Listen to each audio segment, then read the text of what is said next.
Hello everyone and welcome to Byton Video Academy. In this video, we will briefly analyze the short-term and long-term impacts of Trump's signing of the executive order on Bitcoin strategic reserve before the White House crypto closed-door meeting chaired by Trump himself on March 8. Trump fulfilled his promise and officially signed an executive order to establish a Bitcoin strategic reserve. This news was first released by David Sacks, the White House's cryptocurrency chief, through his personal social media account, along with a series of important key details about the executive order.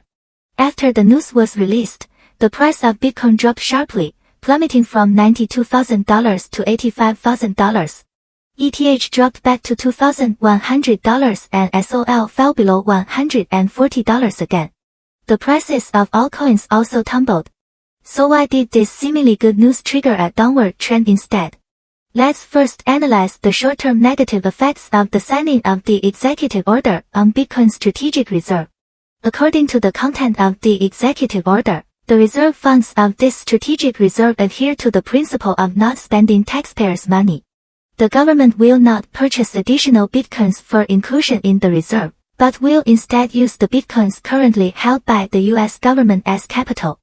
In simple terms, in the future, the US government will only hold Bitcoins and no longer purchase them. There will only be existing stocks and no new increments. The Bitcoins currently on the US government's books mainly come from seizures in related criminal cases and civil disputes. Considering the current financial dilemma in the United States and the Trump administration's style of governance, it is inevitable that the market will have concerns about the US government's profit-driven law enforcement. In other words, the US government's move to fill its Bitcoin strategic reserve will most likely involve seizing more crypto asset enterprises. The current situation determines that the US government has more motivation to carry out this action, which will greatly damage the crypto market environment and investment confidence. In addition, according to the US Constitution, a presidential executive order can only take effect after being approved by Congress several months later, and there are many uncertainties during these months of vacancy. Recently, there have been frequent negative news in the market and the market has been fluctuating downward. The positive effects of the Bitcoin strategic reserve have been completely exhausted and have instead turned into negative effects after its implementation. Of course, in the long term, the executive order on Bitcoin strategic reserve can still bring multiple boosts to the market.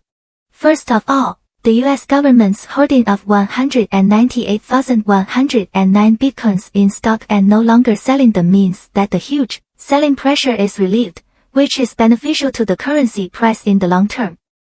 Secondly, this move sets a precedent in the history of world finance and will inevitably prompt other countries, big and small, to follow suit, further consolidating the global compliance of Bitcoin as a mainstream financial investment product.